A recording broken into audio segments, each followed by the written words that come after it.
ఈ జన్మకు జరగదు. నువ్వు ఆరిపోయే దీపంలో చీకటిని పారదోలాలని చూస్తున్నావు. అది అడియాచిగానే ఉంటుందే తప్ప. ఎందుకని? అంటే నేనంటే నీకు ఇష్టం లేదా, లేదంటే నిన్ను ప్రేమించే అర్హత నాకు లేదా?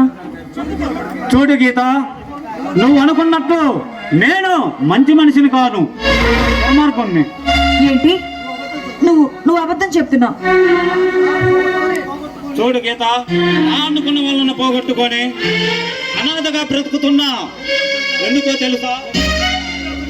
నీతిగా పనిచేసే, న్యాయం ధర్మం చట్టం ముందు నిలబడి నా మీద మాలాంటి ఆఫీసర్లని పట్టణ పెట్టుకున్న నా అన్నలాంటి జీవితం ఏ ఆఫీసర్కి కాకూడదని